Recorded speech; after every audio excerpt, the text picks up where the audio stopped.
hikmah yang ke-68.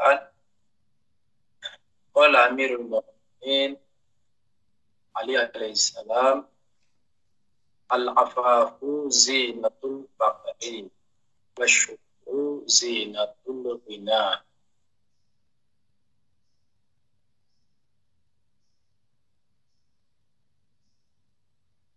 Amirul Mukminin Imam Ali alaihissalam di dalam hikmah yang ke-68 ini hendak menggambarkan keadaan dari dua model kehidupan. Model yang pertama, ketika seseorang sedang berada di dalam kefakiran, dan model yang kedua, ketika seseorang berada dalam kekayaan. Nah, di dalam kefakiran apa yang harus dilakukan, di dalam kekayaan apa yang harus dilakukan. Ini yang mudah. Sebagaimana maklum dan juga umum yang terjadi, bahwa biasanya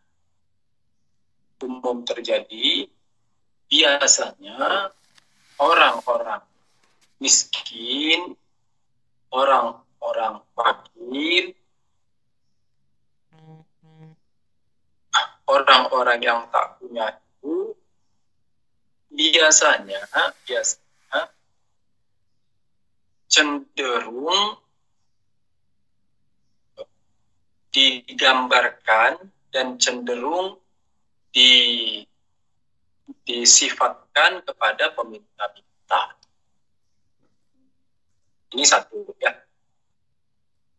Jadi ada dua gambaran yang pertama, model yang pertama ketika seseorang berada dalam kemiskinan, dan model yang kedua ketika seseorang berada dalam kekayaannya. Nah, model yang pertama tadi, ketika orang itu sedang berada dalam kemiskinan, kefakiran, maka biasanya umumnya kecenderungannya mereka tersifati kepada peminta-minta, atau tersifati kepada menjulurkan tangan, atau tersifati kepada meminta pertolongan, atau tersifati kepada meminta bantuan, atau tersifati kepada tangan di bawah misalnya, ya. Sedangkan orang kaya, orang yang punya uang, umumnya tersifati dengan orang yang tangan di atas, tersifati dengan orang yang tangan di atas atau pemberi dan sebagainya. Oke, jelas sampai sini. Di orang yang fakir, orang yang miskin, biasanya umumnya kecenderungannya tersifati dengan peminta-minta.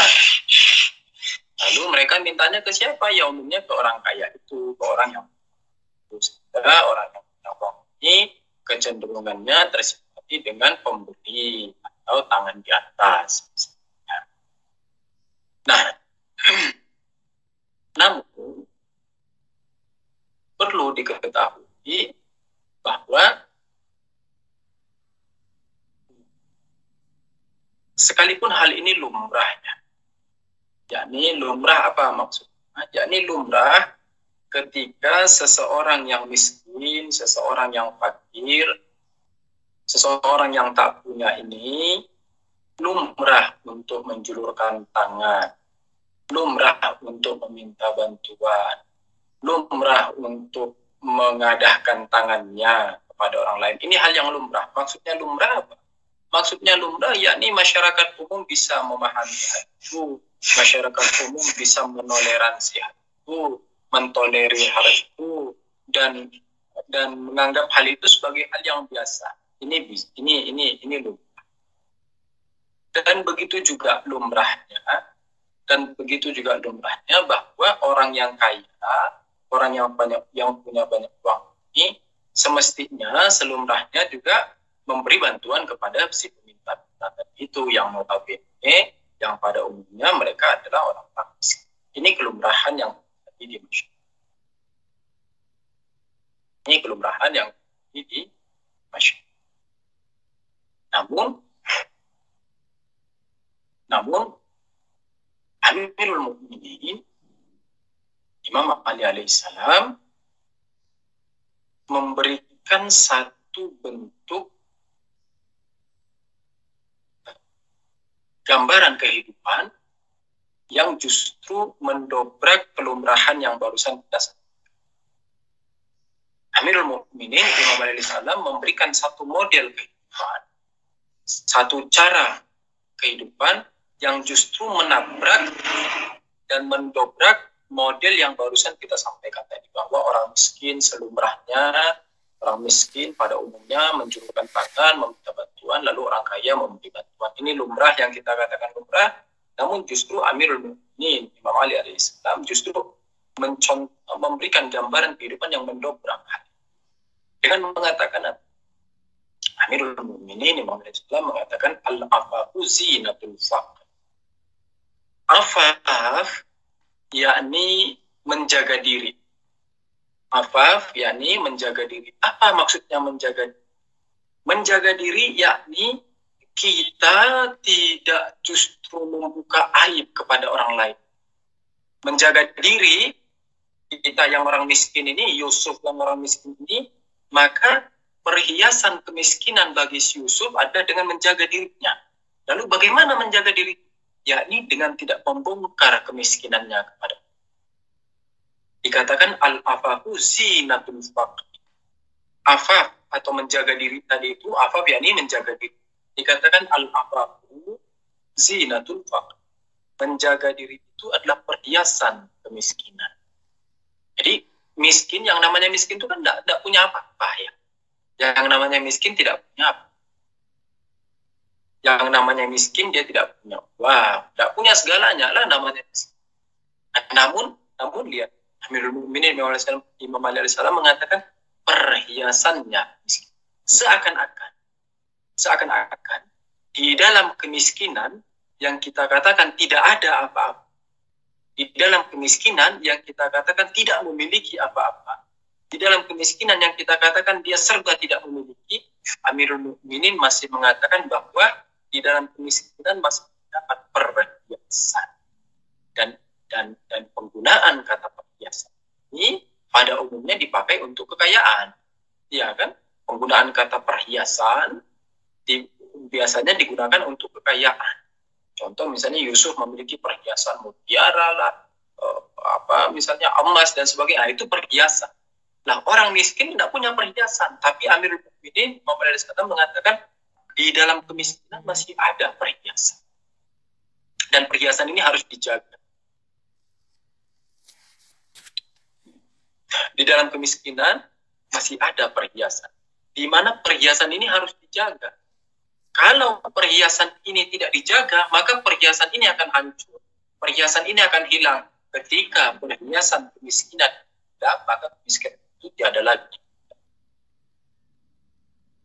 Dikatakan di dalam kemiskinan itu masih ada perhiasan yang tersisa. Sekalipun kita miskin, tapi masih ada yang tersisa di dalam kemiskinan. Masih ada perhiasan yang tersisa. Dan ini harus dijaga. Ketika hal ini tidak dijaga, maka dia akan hilang, maka kemiskinan itu betul-betul menjadi sebuah kemiskinan. Kemiskinan itu betul-betul menjadi sebuah cacian, sebuah pandangan buruk bagi kita. Lalu bagaimana sehingga kemiskinan itu tidak menjadi titel buruk bagi kita? Bagaimana caranya sehingga kemiskinan itu tidak menjadi lambang buruk bagi kita? Bagaimana caranya kemiskinan itu masih tetap memiliki perhiasan? Dikatakan al-afa mampu sih menjaga dirinya. Orang yang miskin ketika menjaga dirinya, maka dia sedang menjaga perhiasan. Sekalipun dia miskin, tapi dia masih memiliki perhiasan. Yaitu apa? Yakni menjaga. Bagaimana maksudnya menjaga diri? Yakni tidak mengadahkan tangan ke orang. Sebagaimana kita katakan tadi sebelumnya, kita katakan lumrahnya pada umumnya masyarakat kita kalau sudah miskin, tangannya mengadah. Bulan minta bulan, bulan minta bulan, Pak tolong, bulan. Semuanya tangannya. Amirul Mukminin Imam Ali Salam mengatakan jaga diri. Al-afafu zinatul fakir. Jaga diri. Jangan meminta ke sembarang orang. Sebagaimana juga di hikmah yang sebelumnya minggu lalu kita bahas, dikatakan mautul hajati ahwanu min talabiha ila ghairi ahli. Ini kalau kita butuh sesuatu, lebih baik kita kehilangan sesuatu itu, kita butuh banget nih. Contoh, kita butuh misalnya mau nelpon orang, terdesak nih mau nelpon orang, butuh kan? Kita lagi nggak punya pulsa, lagi nggak ada pulsa internet atau pulsa yang biasa kita nggak punya, butuh mau nelpon orang. Dikatakan kehilangan kebutuhan itu jauh lebih baik, jauh lebih mudah bagi kita daripada kita meminta bantuan kepada yang bukan ada. Contoh tadi gimana? Yani kita butuh nelpon orang misalnya. Lalu kita minta kepada siapa? Misalnya kepada orang yang bakhil. Kita minta tolong kepada orang yang bakhil. Sudahlah kita minta tolong, terus orang bakhilnya enggak ngasih. Wah, itu bagikan jatuh lagi, sudah tertimpa tangga. Sudahlah jatuh, ditambah tertimpa tangga. Jatuhnya gimana? Yakni kita sudah malu, karena kita tidak punya pulsa, dan kita sudah menggadaikan harga diri kita. Ditambah lagi si yang dimintai tolong tidak mau ngasih orangnya, Bang. Sudah jatuh. Nah, begitu pula dikatakan, untuk tidak sampai pada keadaan yakni untuk menjauhkan diri kita dari kejadian sudahlah jatuh tertimpa tangga tadi, maka harus bagaimana? Harus apa? Kita harus menjaga diri. Tidak semua harus ditampakkan. Kemiskinan dan kebutuhan kita tidak harus ditampakkan pada semua. Kenapa kita cenderung? Kenapa kita cenderung dan lebih memilih, kenapa kita justru cenderung dan lebih memilih untuk menunjukkan kemiskinan kita kepada orang? Kenapa kita, sebagian dari kita, lebih memilih untuk menunjukkan kemiskinan kita kepada orang? Bukankah sesungguhnya hal ini, yakni dengan menampakkan bahwa diri kita adalah orang miskin, dengan menampakkan diri kita orang yang tidak mampu, bukankah sesungguhnya kita sedang mempermalukan diri kita di hadapan orang lain? Yakni ketika kita menampakkan kemiskinan diri kita di hadapan orang lain, ketika kita menampakkan aib kita di hadapan orang lain, ketika kita mengadah kanan kiri, meminta-minta kepada orang lain, bukankah sesungguhnya kita sedang menelanjangi diri kita? Bukankah sesungguhnya kita sedang mempermalukan diri kita di hadapan orang lain? Kenapa kita tidak mencoba untuk bertahan dengan kemiskinan itu? Kenapa kita tidak menahan dan kita tidak menyembunyikan aib itu? Kenapa kita tidak menyembunyikan kemiskinan itu? Sehingga orang, sudahlah kita miskin, jangan sampai lagi orang memandang buruk kita. Nah, ini yang sudah jatuh tertimpa tangga. Sudahlah kita miskin, ditambah lagi orang memandang buruk. Kenapa? Ini Yusuf sudah miskin, tukang minta-minta lagi, tukang ngerampok kesana kemari dan nah, ini yang sudah jatuh tertimpa tangga. Sudahlah miskin, kita dicap buruk. Tetapi kalau seandainya kita miskin, Yusuf miskin, namun menahan diri, tidak meminta-minta kesana, menahan kebutuhannya, tidak harus membuka aibnya kesana kemari, tidak menelpon ke kanan kiri, tidak mengadahkan tangan ke kanan dan kiri, sehingga apa? Orang tidak memandang buruk si Yusuf. Orang tidak akan mengatakan Yusuf tukang nembak ke sana. Orang tidak akan mengatakan Yusuf tukang neror ke sana. Neror yakni ngerampok, yakni minta ke sana. Kenapa? Karena Yusuf menahan dirinya.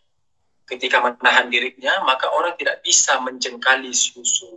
Ketika Yusuf menahan dirinya, maka orang tidak bisa menilai buruk Yusuf. Namun, ini di satu sisi. Ini pembahasan kita dikala seseorang di dalam makom kemiskinan tadi. Lalu bagaimana sebaliknya dengan orang yang kaya? Yang orang kaya, karena dia sudah kaya, maka pembahasannya bukan perhiasan lagi. Orang yang sudah kaya, pembahasannya bukan perhiasan lagi. Dan Amirul Mukminin Imam Ali Salam tidak menggunakan kata perhiasan untuk si orang kaya. Yang untuk orang miskin. Yang untuk seorang miskin. Namanya orang miskin kan tidak punya apa-apa kan ya. Tapi digunakan kata perhiasan. Seakan-akan apa? Seakan-akan kalau kamu sudahlah miskin, jangan sampai tidak ada yang tersisa apapun dari itu. Kamu masih punya sesuatu yang kamu harus jaga. Yaitu apa? Yaitu menjaga diri kamu. Menjaga harkat martabat kamu. Menjaga harga diri. Menjaga rasa malu kamu. Menjaga wibawa kamu. Dengan tidak meminta kesana kemari. Namun bagi si kaya tadi tidak dikatakan perhiasan. Namun dikatakan apa? Wasyukru zinatul mu'min. Yani untuk orang kaya tadi ini, dia sudah kaya. Dia sudah kaya. Si kaya ini perhiasannya apa nih? Si kaya ini? Perhiasan orang si kaya ini, dia adalah rasa syukur. Bukan menjaga diri. Ngapain menjaga diri? Orang dia sudah punya banyak uang. Nah, gimana dia mengelola kekayaannya ini? Dikatakan dengan bersyukur. Dengan dia bersyukur, itulah letak penggunaan kekayaan. Bagaimana caranya bersyukur? Cara bersyukur bukan hanya alhamdulillah saja, bukan. Cara bersyukur yakni mempergunakan kekayaan tersebut tepat pada tempatnya. Menggunakan dan menyalurkan kekayaan itu, menggunakan dan mengarahkan kekayaan itu, harta benda itu tepat pada sasaran, tepat pada penggunaan, tepat pada penerimanya. Ini cara bersyukur. Bukan hanya dapat uang miliaran, alhamdulillah, bukan hanya itu bersyukur. Keliru kalau yang dimaknai bersyukur hanya itu. Bersyukur yakni mempergunakan, menyalurkan, memanfaatkan kekayaan itu tepat pada sasaran. Contoh misalnya, ini sudah kaya raya. Dia tahu bahwa tetangganya miskin. Dia tahu bahwa tetangganya miskin. Dan dia tahu bahwa tetangganya itu menjaga harkat martabat. Dia tahu bahwa tetangganya ini lagi tidak punya beras di rumah ini. Tetapi dia tahu bahwa tetangganya ini orang mukmin, di mana tetangganya tidak mungkin dan tidak akan mau menyolorkan tangannya. Yani tidak akan mau meminta kepada dirinya. Kenapa? Karena dia punya wibawa, dia punya izzah, dia punya harga diri, dia punya martabat. Dia tidak akan mungkin membuka aibnya di hadapan kita dengan meminta-minta. Kita tahu tetangga kita ini lagi tidak punya uang, tapi kita juga tahu bahwa dia punya harga diri. Dan dia tidak akan meminta-minta. Maka si Yusuf yang selaku orang kaya ini, caranya bersyukur gimana? Kita beri kepada dia, kepada si tetangga ini, sekalipun dia tidak minta. Jangan nunggu diminta baru ngasih. Kalau nunggu diminta baru ngasih, kalau kita masih ingat pelajaran yang hikmah yang berapa ya kita apa? Hikmah yang ke-53. Kalau kita ingat di hikmah yang ke-53 dikatakan as-sakha'u makana ibtida'an. Fa'amam makana an mas'alatin fahaya'u wa tadam. Dikatakan kalau mau ngasih jangan nunggu diminta dulu. Kalau nunggu diminta dulu baru ngasih, itu bukan sakha namanya. Itu bukan dermawan namanya. Itu sedang menjaga harga diri doang biar kita tidak malu. Oh, Yusuf ini orang kaya nih. Terus misalnya si Ali datang atau si Hasan datang ngetok pintu Yusuf mau minta bantuan, daripada kalau saya tidak ngasih nanti malu.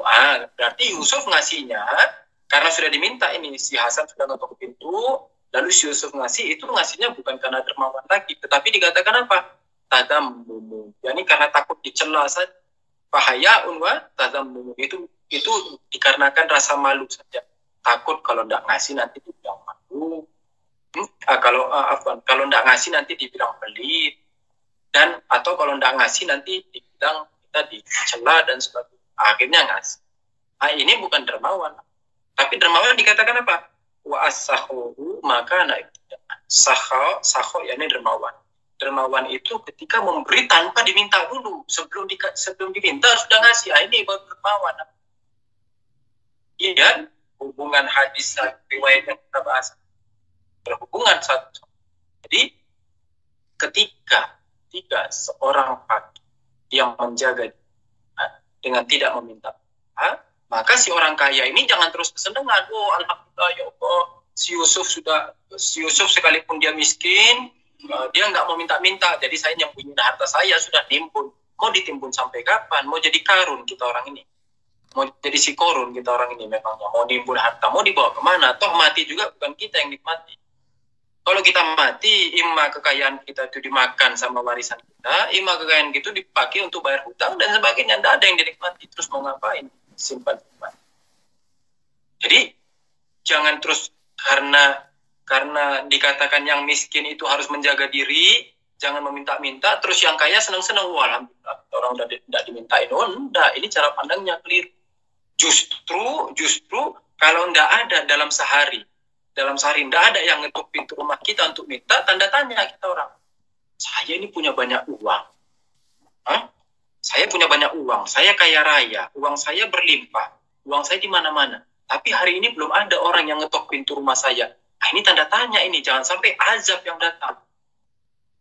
Logika kita itu dipakai berkali-kali saya katakan jangan pakai logika kebalik.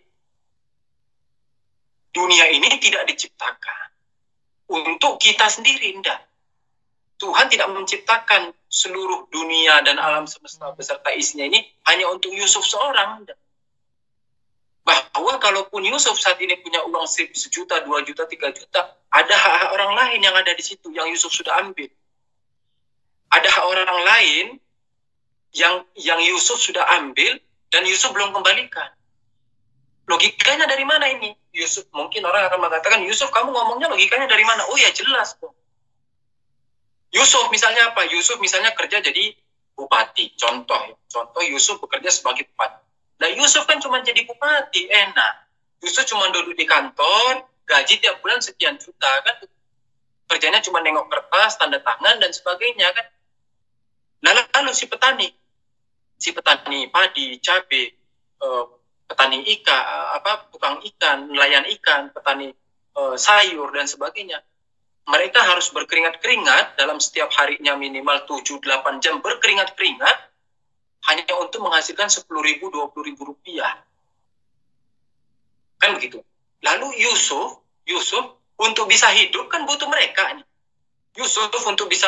Yusuf hidup gajinya berapa sebulan? Anggaplah Yusuf sebulan gajinya 5 juta, 6 juta, 7 juta, anggaplah 5, 6, 7 juta sebulan. Oke? Nah, tapi Yusuf untuk hidup sehingga bisa mendapatkan gaji 5, 6, 7 juta sebulan. Nah, itu kan hasil dari para petani ini. Hasil daripada orang-orang yang di sebelah ini. Hasil dari orang-orang yang mengucurkan keringatnya ini. Kalau mereka tidak ada, Yusuf kan nggak punya beras. Kalau mereka tidak ada, Yusuf nggak punya sayur mayur, nggak punya ikan, nggak punya apa-apa di rumah kan. Jadi yang Yusuf terima gaji 5-6 juta sebulan yang Yusuf terima ini, mereka juga punya saham. Jangan dikira 5-6 juta ini bersih sudah punya Yusuf. Gede banget cara seperti itu. Memangnya kalau besok-besok para petani mogok, Yusufnya tidak mati apa? Kalau besok-besok nelayan tidak mau nyari ikan, apa Yusuf bisa nyari ikan? Bayangin kalau seandainya besok para petani mogok semua, nelayan mogok semua, tukang bensin mogok semua, akhirnya apa? Yusuf harus pergi ke pertanian sendiri, ngerok padi sendiri, tanam padi sendiri. Yusuf harus pergi ke laut sendiri, nyari ikan sendiri. Yusuf harus ke pertambangan minyak sendiri, bor minyak sendiri. Kapan terus Yusuf kerjanya? Akhirnya kan Yusuf nggak bisa dapat yang 5 juta sebulan itu kan. Makanya kita katakan yang 5 juta sebulan itu bukan gaji bersih Yusuf. Orang saja mengatakan gaji bersih kalian berapa? Oh gaji bersih kita 10 juta, 20 juta. Itu bukan gaji bersih. Itu bukan gaji bersih istilah. Nah terus apa? Itu gajimu disertai dengan hak orang lain yang kau belum kasihkan haknya orang lain. Kita ada humus, kita ada zakat, kita ada sedekah, kita ada infak. Beda-beda ini, jangan dikira sama. Jangan karena kita sudah kasih humus, Anda sudah kasih humus, sudah bismillah, walhamdulillahirrahmanirrahim, bila daya tutup. Oh, enggak. Humus ada tempatnya, sedekah ada tempatnya, infak ada sedekah, infak ada bagiannya, zakat ada bagiannya. Jangan terus karena sudah ngasih humus, sudah tutup pintu. Nah, itu cara berpikir. Ini yang kita mesti rubah. Cara berpikir kita dirubah. Yani yang selama ini kita bisa dikatakan sebagian besar Syiah yang ada di Indonesia, yang ada di Indo. Sebagian besar Syiah yang ada di Indonesia ini, sekalipun mereka sholatnya sudah cara Syiah, ya sholat sudah cara Syiah, puasa cara Syiah, misalnya ikut Asyura, Arba'in dan sebagainya, tetapi cara pikirnya masih Sunni. Ini cara pikirnya masih Sunni, cara berpikir kehidupannya masih Sunni, cara berpikir sosialnya masih Sunni, cara berpikir interaksi sama manusianya masih Sunni. Masih Sunni, semuanya masih. Ini mesti diretas semuanya. Kalau mau masuk Syiah sekalian. Ya ini kalau mau nyebur sekalian, tenggelam. Jangan setengah-setengah. Kalau mau masuk laut sekalian, tenggelam. Kalau mau masuk Syiah sekalian, tinggalin sudah yang Sunni. Itu cara berpikir ya sekalian, cara berpikir Syiah. Jangan ngaku-ngakunya kita pecinta Amirul Mukminin, kita pengikut Amirul Mukminin, kita bulan, tapi cara berpikir yang dibangun masih cara berpikir Sunni. Ini nggak ada manfaatnya. Maaf Ustadz, yang dimaksud cara berpikir Sunni itu yang seperti apa? Yang tadi barusan dibahas dan rangkaian rangkaian cuitan saya sejak awal Najib Balaghah. Misalnya apa contohnya? Padahal banyak orang, padahal banyak orang-orang Sunni yang justru lebih dermawan gitu. Lah itu maksudnya. Ahsan, barusan antum jawab. Lah ini yang anda maksud anomali mazhab. Kalau antum ingat beberapa penjelasan berkali-kali kita di Najib Balaghah, anda sering katakan anomali mazhab, yaitu ini nih barusan yang antum sampaikan. Dulu waktu di Sunni, misalnya kalau kita undang-undang ustadz kan ya, dulu kalau di Sunni undang-undang ustadz buat pengajian, misalnya buat pengajian di masjid, undang ustadz itu apa sih namanya, iuran tetean, kalau kita bilang tetean, iuran 5.000, 1.000, 5.000, 10.000 ngumpul, itu ustadznya dibayar, kan gitu. Dan itu senang, mereka ngasihnya senang. Sampai sekarang masih senang. Antum kalau lihat di kampung-kampung Sunni masih setiap ada pengajian nyumbang 1.000, 10.000, 20.000, 50.000 dan sebagainya, dan senang ngasih. Celakanya mereka ini ketika masuk Syiah jadi seret. Jangankan mau 100.000, 1.000 saja seret. 1.000 saja seret. Itu satu. Yang kedua, anomali mazhab yang Anda sampaikan tadi. Jangan sampai nunggu orang minta bantuan dulu baru kita bantu. Yani kalau kita logikain dulu, jangan sampai Hazrat Zahra sallallahu alaiha dan Amirul Mukminin Imam Ali salam ngetok pintu kita dulu, baru kita buka pintu, baru kita bilang ngapain, baru Imam Ali salam sama Hazrat Zahra bilang Fadol besok ke lapangan ya, kita mau istilahnya apa sih istilah politiknya itu, mau mengkritik keputusan Sakifah, kan gitu. Kita mau mengkritik keputusan Sakifah. Oh ya sudah, besok kita lihat deh, besok yang datang cuman ini, jangan sampai terjadi lagi. Bagaimana dengan model yang berbeda loh, dengan baju yang berbeda? Ya ini jangan melihat kiasan yang saya sampaikan ini secara letterlek saja, ya. Jangan terlalu lugu dalam melihat. melainkan lihat dalam baju politik, dalam baju kehidupan sehari. Contohnya misalnya gimana? Ya ini nunggu nanti kalau ada panitia arba'in, panitia asyura, panitia majelis syahadah, panitia majelis wilada, panitia bulan, nunggu ketok rumah baru kita, oh iya butuh apa? Iya ini atau butuh air minum. Oh ya udah ya dari saya setengah galon. Nah nunggu diketok dulu. Mestinya kita datang ke panitia. Panitia buat acara. Iya acara apa acara ini? Apa yang diperlukan? Oh ini ada listnya 1, 2, 3, 4 ada 100. Anda siap yang ini. Itu baru namanya Syiah Amirul Mukminin ini Imam Salah. Kita ini ada dua sisi kehidupan yang kita jalani di semasa di dunia ini, ya, semasa dia lah. Ini ada sisi ukhrawi dan ada sisi duniawi. Sisi ukhrawi ini biasanya kita eratkan pada hubungan individu, yakni ibadah, sholat, tahajud, munajat, khalwat. Nah, ini umumnya dunia individu. Tetapi ada juga hubungan sosial masyarakat. Dan kalau kita perhatikan, sebagian besar pembahasan Nahjul Balaghah yang kita bahas dari sejak 2 tahun yang lalu sampai sekarang, sebagian besarnya membahas tentang hubungan sosial. Sebagian besarnya membahas tentang bagaimana kita memperlakukan mukmin yang satu dengan mukmin yang lain. Bagaimana kita memperhatikan kehidupan mukmin yang lain. Bagaimana kita memperhatikan kemiskinan kita sesama mukmin. Bagaimana kita membantu hajat orang mukmin. Bagaimana kita mengeluarkan mereka dari kesulitan dan belenggu, hutang piutangnya, masalahnya, musibahnya. Bagaimana kita merasakan juga sakit yang mereka alami. Bagaimana kita menutup mata atau istilahnya memicingkan mata dari kesalahan yang mereka lakukan, bukan terus Yusuf misalnya tergelincir sedikit, langsung se-Indonesia tahu Yusuf bin Fulan melakukan kesalahan ini. Padahal mungkin kesalahannya hal yang sepele. Misalnya makan es krim di tengah jalan. Yusuf pakai amamah, pakai baju rohani, terus makan es krim di tengah jalan. Wah, lihat Yusuf makan es krim. Bukannya ditutup mata, malah disebar. Difoto lagi kayak paparazzi, cepat disebar ke grup WhatsApp dan akhirnya apa? Akhirnya ajaran kehidupan dan para a'immah, khususnya di pembahasan kita itu Balaghah, hanya sekedar masuk telinga, selesai. Atau misalnya bagi si Yusufnya hanya sekedar hiasan mulut saja. Tidak ada pengaruhnya. Itu satu. Yang kedua, dulu waktu di Sunni, tidak tahu di daerah antum terjadi atau tidak. Aneh ingat banget di daerah Ana, sampai sekarang juga masih berlaku. Kalau misalnya tetangga mau bangun rumah, mau buat rumah, itu tetangga-tetangga yang lain itu datang, misalnya bawa tetangga sebelah bawa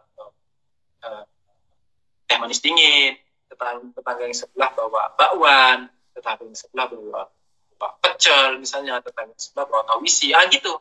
Di daerah kita orang masih berlaku. Anda tidak tahu di tempat antum masing-masing. Tetapi ini adalah budaya Sunni yang masih terjaga. Nah, kalau di Syiah, kenapa justru kita individu-individu? Kenapa di Syiah justru kita tidak merasakan kekeluargaan ini? Kenapa justru di Syiah ini kita tidak merasakan kasih sayang satu sama lainnya? Kenapa justru di Syiah ini kita ketakutan kalau ada orang datang mau ngetuk pintu rumah kita? Dulu, anak ingat banget, dulu waktu kecil,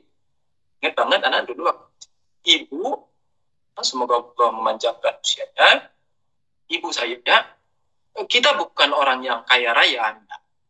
Berada, ya. Ini miskin tidak, tapi kaya raya juga tidak.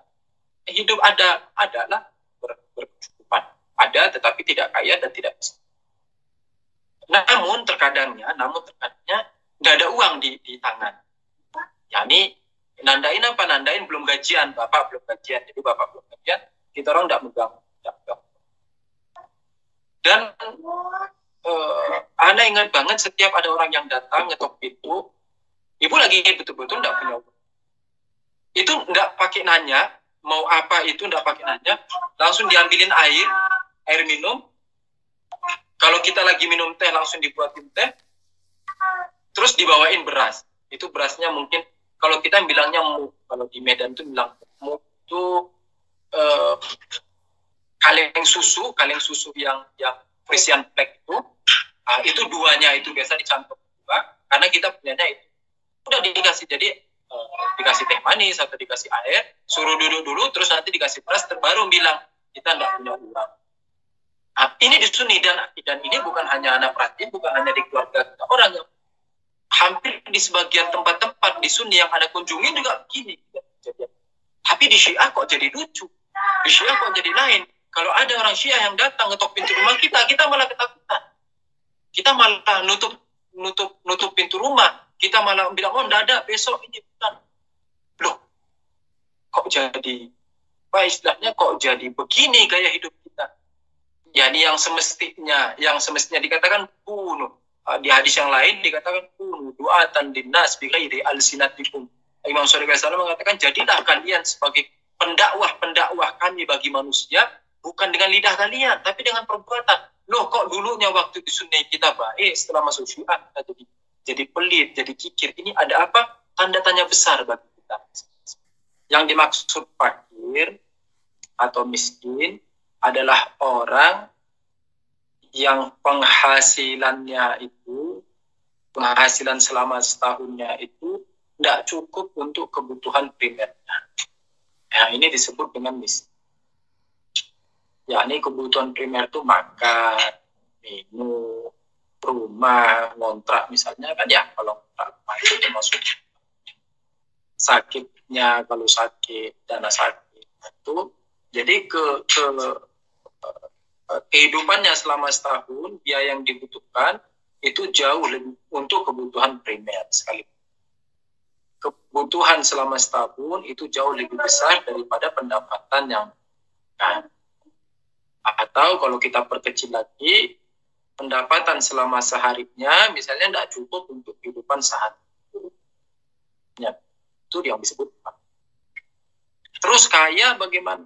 Kaya adalah seseorang yang pendapatannya selama setahun melebihi dari kebutuhan primer dan sekundernya. Jadi ada kebutuhan primer, ada kebutuhan sekunder. Nah, kebutuhan sekunder ini misalnya ada jalan-jalan, biaya jalan-jalan, istilahnya tamasya, terus biaya sekolah anak dan sebagainya, tabungan dan sebagainya. Jadi kebutuhan yang nomor 2. Nah, lepas dari ini masih ada sisa. Ini masuk kaya. Ini masuk dalam standar kaya. Dan setiap kita pribadi, ketika ditanya kita ini miskin atau kaya, kita bisa jawab tanpa harus memberitahu. Ini ketika kita tanya, kamu kaya atau miskin, kita tahu dong. Melihat dari definisi yang saya sampaikan.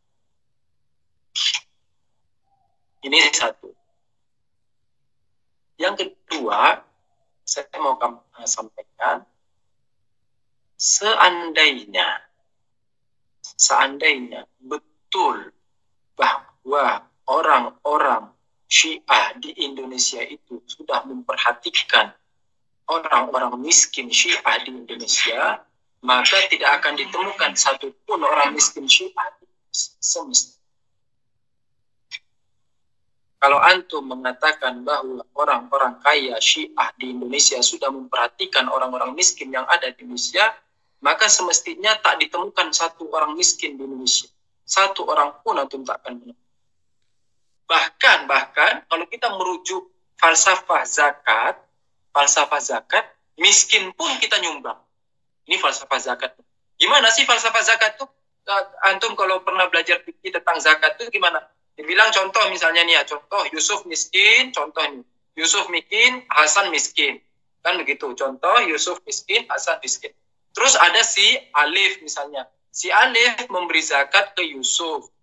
Si Alif memberi zakat ke Yusuf. Yusuf kan miskin nih. Tetapi Yusuf masih disunahkan. Yusuf masih disunahkan. Yani apa? Yani dianjurkan untuk berzakat lagi. Zakatnya ke siapa? Ke si Hasan ini yang miskin tadi. Terus si Hasan kan miskin juga tuh. Dia pun masih disunahkan untuk berzakat lagi. Zakatnya dari mana? Zakat yang barusan diberikan oleh si Yusuf tadi. Jadi si Yusuf baru dapat dari si Alif, dizakatkan ke si Hasan. Si Hasan juga menzakatkan dari hasil dapat. Masih dianjurkan. Ini falsafah zakat. Jadi tidak nunggu harus kaya dulu.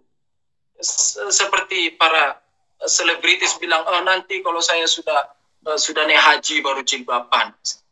Ini logika dari mana? Nggak harus nunggu naik haji dulu, nggak nunggu harus kaya dulu baru sedekah. Kalau ada sedekah. Kalau ada sedekah.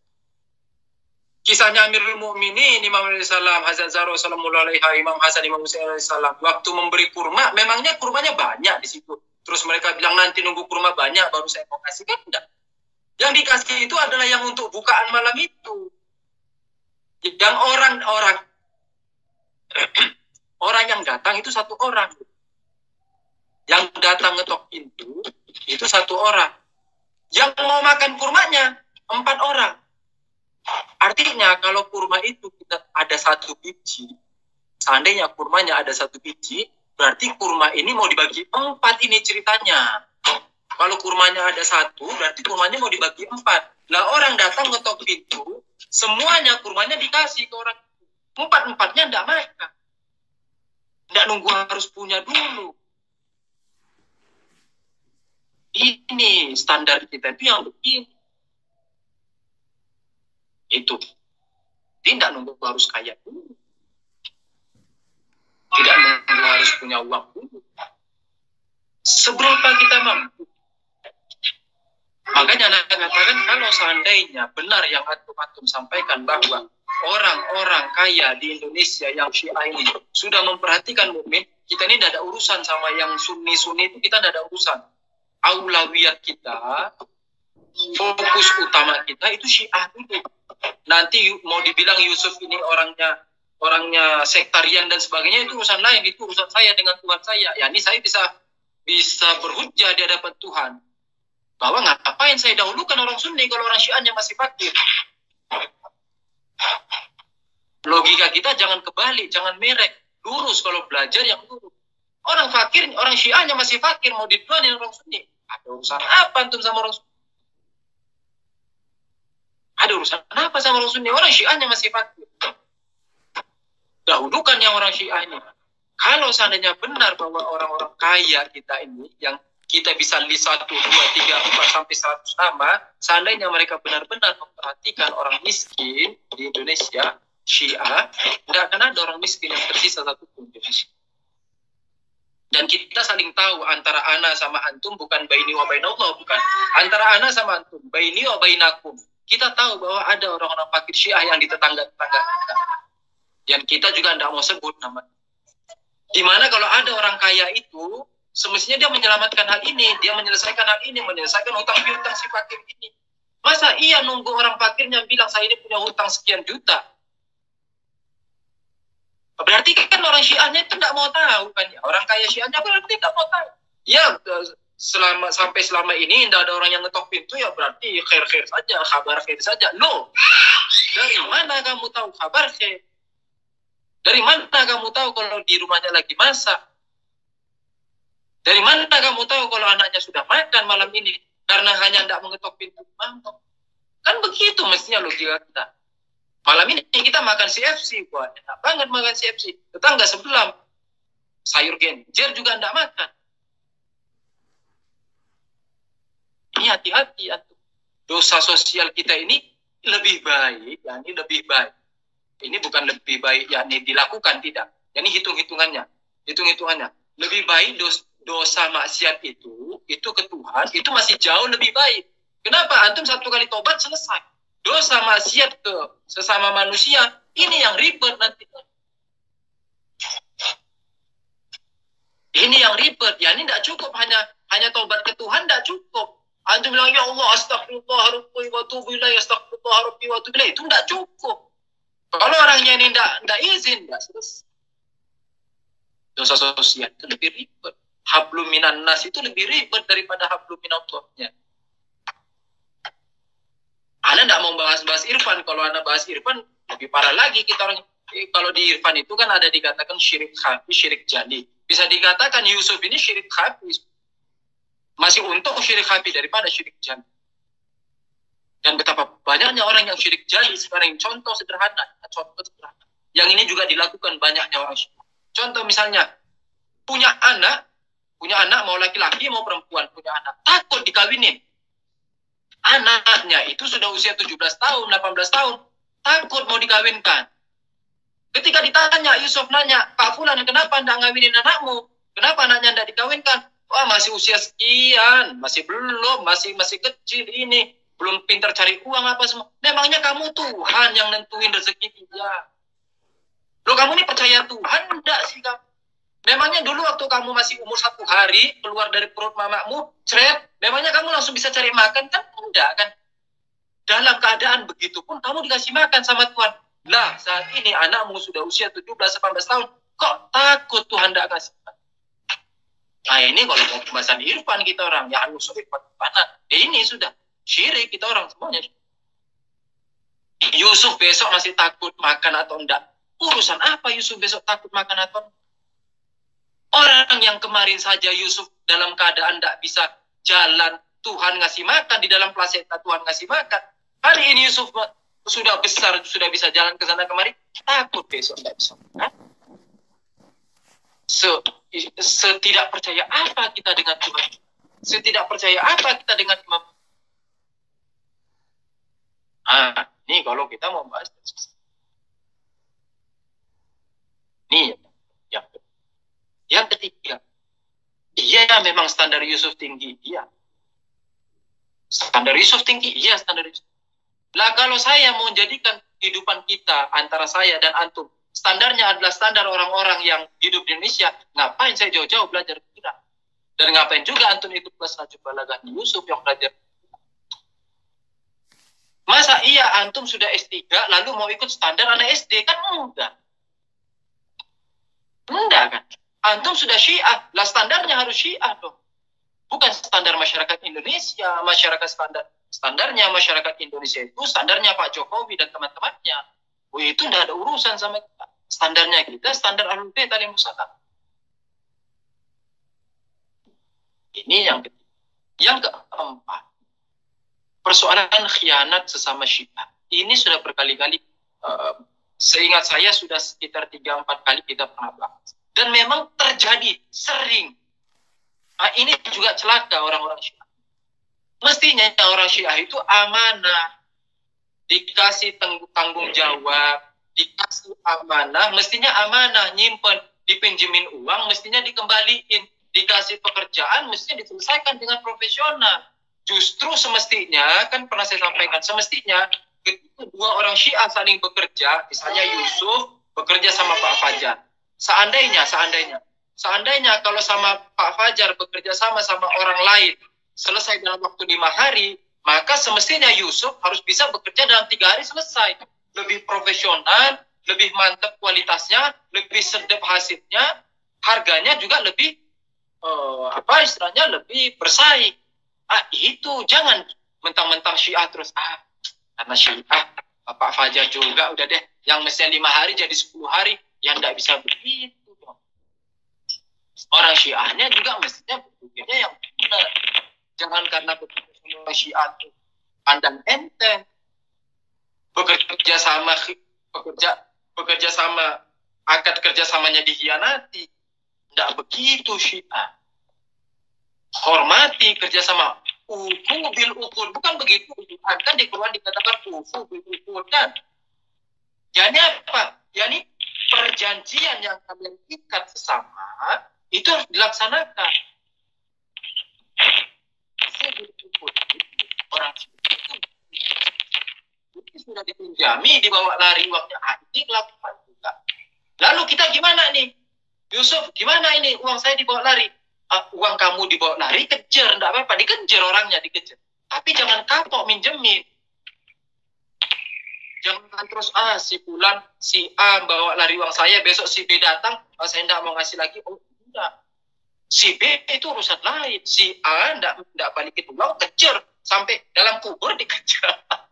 Sudah Di dalam kubur dikejar, tapi bukan dia yang dikejar, sudah mati. Minta ke ahli warisnya, ahli waris, ini si fulan ini punya hutang sama saya sekian, dan saya tidak mau halalin, sini uangnya. Dari warisannya bawa sini.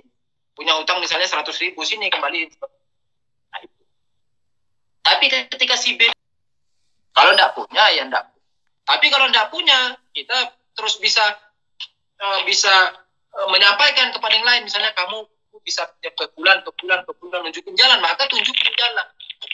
Dan anak pernah sampaikan bahwa seabrek riwayat, betul-betul seabrek, yakni satu ember, riwayatnya itu seember, saking banyaknya, yakni riwayat yang mencela mukmin ketika tidak menyelesaikan urusan mukmin yang lain. Riwayat yang mencela dan melaknat kita ketika kita tidak menyelesaikan kebutuhan dan urusan mukmin. Itu seember, seabrek. Yani kiloan sudah dijual, saking banyaknya. Hati-hati. Jangan sampai kehidupan yang kita jalani ternyata kehidupan lain. Bukan serta-merta kita hidup nyaman itu lalu kita hidup dirahmati, loh. Bukan.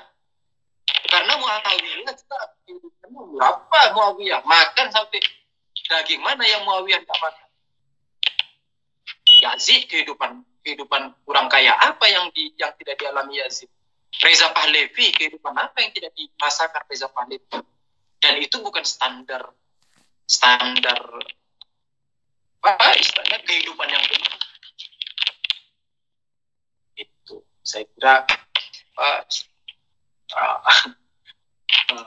sedikit panas-panas ya. Jadi karena sudah libur beberapa minggu, akhirnya pertemuan kita jadi panas-panas. Tapi sekedar cubitan ini bukan untuk antum semua. Tidak. Antum semua insya Allah sepengetahuan saya orang-orang baik, orang-orang bertakwa yang tanggap dan cepat respect kepada urusan mukmin. Tetapi cubitan ini lebih kepada cubitan sesama. Cubitan sesama yang kalau kita melihat kita disampaikan tingkatkan wa tawasau bil haqqi wa tawasau bis sabr. Tidak tahu buat ya. Assalamualaikum warahmatullahi wabarakatuh.